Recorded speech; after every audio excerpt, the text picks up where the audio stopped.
Now to the killing of a young woman in an East Vancouver home. Her husband has been charged with second-degree murder.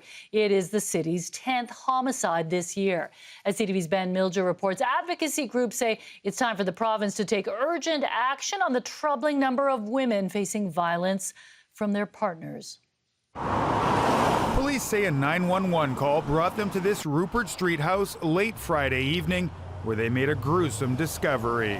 When our officers arrived on scene, they discovered a woman in her 20s who was deceased and a man in his 20s who had serious injuries. Our officers made an arrest of a suspect, a man in his 40s, at the scene. The deceased victim has been identified as 26-year-old Roshni Gurung. According to police, the suspect, 46-year-old Tenzin Choige, was her husband.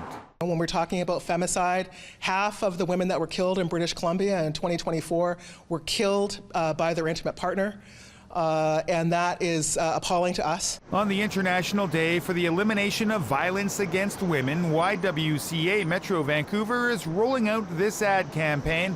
It hopes to remind people gender-based violence is happening in their communities and encourage them to lobby the provincial government to declare the issue an epidemic. We know BC has the second highest rate of gender-based violence in Canada, and that's why this call to action is so important. We're asking anyone, the public, other organizations, sign on to this call to ask the province to declare gender-based violence an epidemic. Statistics show 48% of all women in British Columbia have experienced gender-based violence. For Indigenous women, that number jumps to 64%.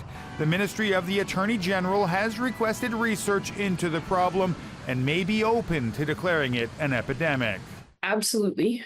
We are looking at all the recommendations that are being brought forward to the AG's office. And when the report comes through, we'll be pursuing the recommendations that are discussed. And we'll see. It's too late for Gurung, the woman killed here, but there's still time to help others. Ben Milger, CTV News, Vancouver.